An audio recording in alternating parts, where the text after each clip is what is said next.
अस्सलाम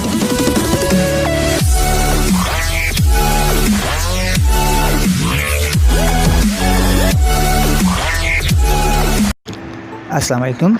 जैसे कि कल हमारी एमएस एक्सेल की क्लास का पार्ट 1 में मैंने आपको फार्मूले बताए थे सारे, तो आज उस फार्मूले को हम कहाँ पे अप्लाई करेंगे वो मैं आप लोग को समझाऊंगा, ठीक है। लेकिन कल की क्लास के बाद काफ़ी स्टूडेंट्स ने मुझसे ये कहा कि सर ये काफ़ी डिफ़िकल्ट है, पर मैं ये समझता हूँ कि बहुत ही ईजी है। जैसे इसकी ट्रिक्स जो होती हैं आप सिर्फ वो समझ रहे हैं, अगर आपने इसकी ट्रिक्स समझ ली तो ये बहुत ही आसान है। अब ट्रिक्स की जो एक पीडीएफ है वो मैं आप लोग को सेंड कर दूंगा, आप उस पीडीएफ को देख के आप उसको देख के समझ जाएंगे, ठीक है। लेकिन क्लास की तरफ जाने से पहले एक आखिरी बात मैं आप लोग को कह दूं, तो कोशिश करें कि जो क्लास की वीडियो हो उसमें आप स्टार्स लाजमी दिया करें, ठीक है।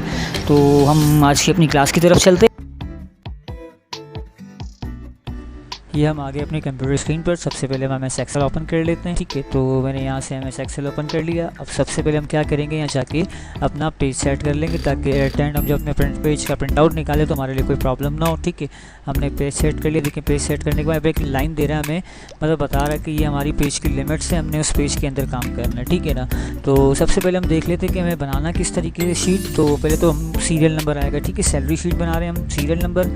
फिर दैन सेकंड पे क्या आएगा, एम्प्लॉय नेम। जैसी बात है नाम बड़े होते हैं तो हमने थोड़ा सा उसके लिए बड़ी जगह सेलेक्ट कर ली, ठीक है। उसके बाद वर्किंग डेज जो होंगे हमारे पास हमने वो मेंशन करने। उसके बाद एम्प्लॉय की जो सैलरी होती है हमने वो मेंशन करनी, ठीक है। अब यहाँ तक हमने कर लिया।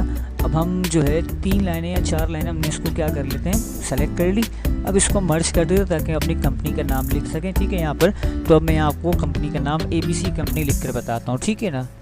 ये देखिए मैंने यहाँ कंपनी का नाम लिख दिया। अब इसको उसी तरह जिस तरह हम वर्ड में लिखते थे उसी तरह हमने लिखा है इसको। अब हम इसका साइज़ बड़ा कर देते जितना हमें चाहिए होगा, ठीक है ना। तो पहले इसको सेलेक्ट कर लेते हैं, ठीक है, सेलेक्ट कर लिया। अब इसको हम बड़ा कर देते साइज़ इसका जितना हमने बड़ा करना है, ठीक है। अब हमने फ़ॉन्ट ले लिया है, ऐसे जो हमें फ़ॉन्ट चाहिए होगा हमने इसका फ़ॉन्ट ले लिया, ठीक है।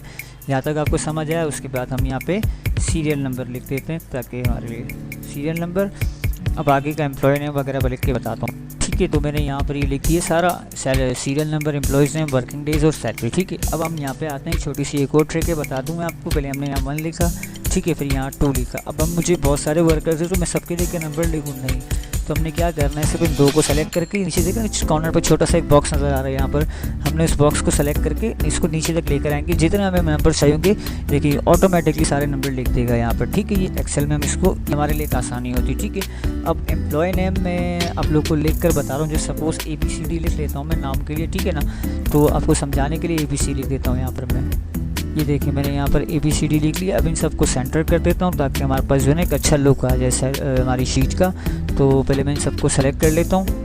ये मैंने इन सबको सेलेक्ट कर लिया, ठीक है। अब सेलेक्ट करने के बाद यहाँ से इसको मैंने सेंटर कर दिया ताकि हमारे पास एक अच्छा लुक आ जाए, ठीक है। अब वर्किंग डेज 30 मैंने लगा दी, ठीक है। तो अब मैंने इसे सबको सेलेक्ट कर, क्योंकि सबका वर्किंग डेज सेम ही होगा तो हमने क्या करना है, इन सबको कॉपी कर लेना। यहाँ से हम जाकर इसको कॉपी कर सकते हैं। ये हमने कॉपी कर लिया, ठीक है। अब जितनी भी शीट्स हमने वहाँ जाके सेलेक्ट कर लिया और राइट क्लिक करेंगे तो यहाँ पर देखेंगे पेस्ट आ रहा है, हमने पेस्ट कर दिया तो सारी जो है ना ये हमारे पास आ गई। हम सैलरी लिखना स्टार्ट करते हैं। हम इनकी सैलरी सपोज कुछ भी लिख देते हैं अपने अंदाजे से, ठीक है ना। अब मैंने यहाँ इन सब की सैलरी मेंशन कर दी, ठीक है। ये ऐसे मैंने सपोज़ अपनी तरफ से एक सैलरी लगाई है आप लोग को समझाने के लिए। अब देखें यहाँ पे फार्मूला अप्लाई होगा। फार्मूला कौन सा अप्लाई होगा, प्लस वाला, ठीक है। मैंने बता चुका हूँ आपको स्टार्ट में हमारे सबसे पहले क्या होगा, इक्वल टू, ठीक है। प्लस माइनस मल्टीप्लाई डिवाइड के लिए हम क्या लगाएंगे, सम, SUM सम, ठीक है। फिर हमने क्या कहा था, शिफ्ट पकड़ के ब्रैकेट ओपन करना है। उसके बाद जब मैंने कल भी बताया था आप लोगों को अगर 2 वैल्यू होगी, मतलब 2 वैल्यू या 3 वैल्यू होगी तो हम इस तरह करेंगे। पहले एक वैल्यू सेलेक्ट करके फिर प्लस दबाया, फिर हमने दूसरी वैल्यू सेलेक्ट करी फिर प्लस दबाया। ये तो बहुत सारी वैल्यू है, इस तरह करेंगे तो टाइम ज़ाया होगा। तो टाइम बचाने के लिए हम पता क्या करते हैं, इसको डायरेक्ट सेलेक्ट कर लेते हैं अपने पास, ठीक है। ये मैंने सब सेलेक्ट कर लिया पूरा एक साथ आके, शिफ्ट पकड़ के 0 से ब्रैकेट बन किया और एंटर कर दिया। आंसर आगे टोटल सैलरी कितनी दे रही है कंपनी अपने एम्प्लॉयज़ को, ये देखिए सामने आ गया आपके पास, ठीक है। प्लस का फॉर्मूला मैंने आपको बता दिया। माइनस का फॉर्मूला भी अगर आप इनकेस लगाते हैं वो भी इस तरह लगेगा, लेकिन वो क्या होगा, वो एक वैल्यू सेलेक्ट होगी माइनस वाली, ठीक है ना। वो इस तरह सब पे एक साथ सेलेक्ट करके माइनस वाली वैल्यू सेलेक्ट नहीं हो सकती, ठीक है। सपोज मैं आपको करके दिखा, इक्वल टू सम, शिफ्ट पकड़ के ब्रैकेट ओपन किया। सपोज़ इस कंपनी की जो ऑनर जो सैलरी बनती है जो कंपनी दे रही है उसमें से मैं माइनस कर देता हूँ अपने पास। वैसे मैं लिख भी सकता हूँ, मैंने जो है ना 70,000 रुपये दिए, ठीक है। 70,000 दिए मैंने और मैंने माइनस कर दिया, तो कितना बैलेंस बचा मेरे पास? 4,500 रुपये मैंने अपने एम्प्लॉय को सैलरी नहीं दी, मैंने सिर्फ 70,000 रुपये दिए, 4,500 रुपये सैलरी मेरे पास बाकी है। ठीक है, तो माइनस का ही मैंने आप लोग को लगा के बता दिया, प्लस का भी लगा के बता दिया। ठीक है, तो मल्टीप्लाई डिवाइड किस तरह होंगे? अब काउंट ए का फॉर्मूला लगा के बताया था। देखो ये कितने एम्प्लॉयज़ हैं कंपनी के अंदर। अब अल्फ़ाबेटिक नाम है ना, तो उसको अपने एम्प्लॉयज़ काउंट करने, वैसे देखिए नंबर भी आ रहे सीरियल नंबर, लेकिन उसको फिर भी अपने एम्प्लॉयज़ काउंट करने, तो किस तरह करेगा? इज इक्वल टू काउंट ए। ठीक है, COUNT काउंट। देखो नीचे आ गया हमारे पास काउंट ए, हमने ये फॉर्मूला ले लिया काउंट ए का, सॉरी कैपिटल लिख लेते हैं इसके पास हम, COUNT काउंट ए। ठीक है, अब शिफ्ट पकड़ के वही ब्रैकेट ओपन होगा और हमने सबको एक साथ सेलेक्ट कर लिया अपने पास और शिफ्ट पकड़ के ब्रैकेट बंद किया और इसको एंटर कर दिया। कह रहा है कंपनी में 10 जो है वो है एम्प्लॉयज़ हैं हमारे पास। ठीक है, अब यहाँ आते काउंट का फॉर्मूला लगेगा नंबर्स को काउंट करने। देखिए अब यहाँ पे क्या हो रहा है, यहाँ तो 11 आ रहा है हमारे पास। अब ज़ाहिर सी बात है, अगर तो सिर्फ 11 है ना, तो हम इसको चेक कर सकते हैं कि कहाँ मिस्टेक है, कोई नंबर रह तो नहीं, जैसे 1 2 3 4 5 6 7। अब देखिए 8 में भूल गया, मैंने 8 की जगह 9 कर दी। इसे मैंने आपको समझाने के लिए जानबूझ के ये गलती मैंने इसको दोबारा करी, गलती है ताकि आपको समझा सकूँ। ठीक है, अब यहाँ तो 11 आ रहा है। अब उसने क्या करना है, फॉर्मूला लगा देगा तो ऑटोमेटिकली सही नंबर तो उसके बाद आ जाएंगे, अगर कुछ गलती भी होगी तो। ठीक है, is equal to count, COUNT count. Shift पकड़ के ब्रैकेट जो है उसने क्लोज किया और सारे इसने जो है सेलेक्ट कर लिए नंबर्स अपने पास और ये कर दिया। ठीक है, तो देखिए उसके पास 10 आ गया, लेकिन यहाँ पे 11 है, तो समझ जाएगा मेरे पास यहाँ नंबर्स लगाते हुए कुछ गलती हो गई है। ठीक है, मैंने जानबूझ के गलती की ताकि आपको समझा सकूँ, तो ये आपको इतना समझ आ गया किस तरह करना है। ठीक है, अब इसको एक अच्छा लुक देने के लिए हम क्या कर देते हैं, इसको बॉर्डर्स लगा देते हैं। हमने कंपनी नेम पर क्या कर दिया, एक बॉर्डर ले लिया हमने थिक वाला। ठीक है, अब इन सबको हम क्या करते हैं, अपने पास एक और बॉर्डर ले लेते हैं ताकि जो है हमारे लिए एक अच्छा हो जाए ना। हमने सब पे क्या कर दिया, ये ऑल बॉर्डर्स कर दिया। ठीक है, अब इसका प्रिंट प्रीव्यू मैं आप लोग को दिखाता हूँ। देखिए कितना कैसा प्रिंट प्रीव्यू आ रहा है। ठीक है, अब देखिए इस तरह आएगी, इसका पूरा एक सेल बना हुआ, पूरा एक अच्छा लुक आ रहा है उसका। ठीक है ना, तो ये आप लोग को समझाने के लिए एक तो सैलरी शीट हो। अब मैं आप लोग को मार्कशीट बनाने का तरीका बताता हूँ। ठीक है, तो देखिए मैं आपको एक मार्कशीट दिखाता हूँ। ये मेरे पास एक मार्कशीट बनी हुई, ठीक है ना। तो अभी देख रहे हैं, अब इधर टोटल मार्क्स भी आ रहे हैं, ऑब्टेन मार्क्स भी आ रहा है, परसेंटेज भी आ रहा है, ग्रेड भी आ रहा है, रैंक भी, और पास फेल तो हमने खुद देखना पड़ेगा। और इसका ग्राफ भी है, जिस तरह मैंने आप लोग को PDF बनाकर आप लोग की भेजी थी। ठीक है, अभी बनेगी किस तरह, ये मैं आपको एक ब्लैंक शीट पे बना के बताता हूँ। उसी तरह पहले हमने क्या करना है, पहले पेज सेट कर लेना अपने पास A4। ठीक है, अब देखें इसके बाद हमने क्या करना है, स्टार्ट की कुछ लाइन में हमने इसको 3 या 4 लाइन में इसको मर्ज करके अपना नाम लिख देते हैं। ठीक है, नाम मैं आपको लिख के बताता हूँ। अपने पास एक नाम लिख लिया है। ठीक है, अब इसको हम सेलेक्ट कर जो है इसका फ़ॉन्ट साइज़ जो है थोड़ा सा बड़ा कर लेते हैं अपने पास। ठीक है, मैंने इसको कर दिया 36।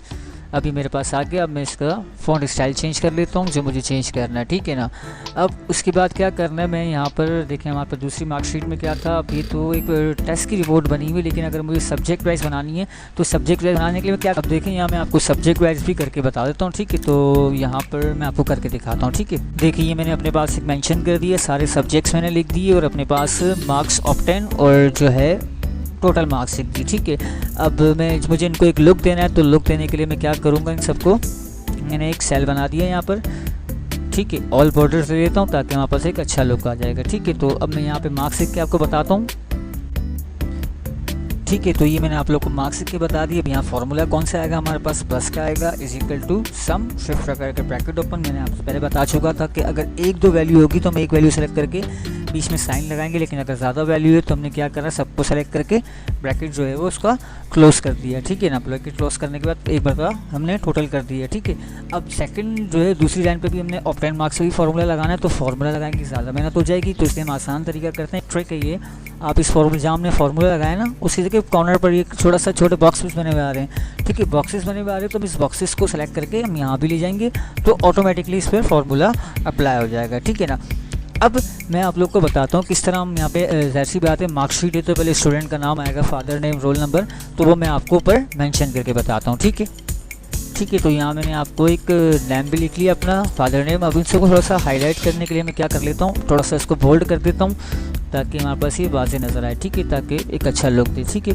अब यहाँ पर मैंने आप लोग को टोटल का प्लस का फॉर्मूला लगा दिया। अब यहाँ पर आते हैं हम ग्रेड और रैंक की तरफ, और क्या बोलते हैं परसेंटेज की तरफ, ठीक है। तो पहले परसेंटेज का फॉर्मूला, अब इस बच्चे की परसेंटेज क्या बनी उसके लिए फॉर्मूला हम क्या अप्लाई करेंगे, देखो इज इक्वल टू, ठीक है, टोटल ऑब्टेन मार्क्स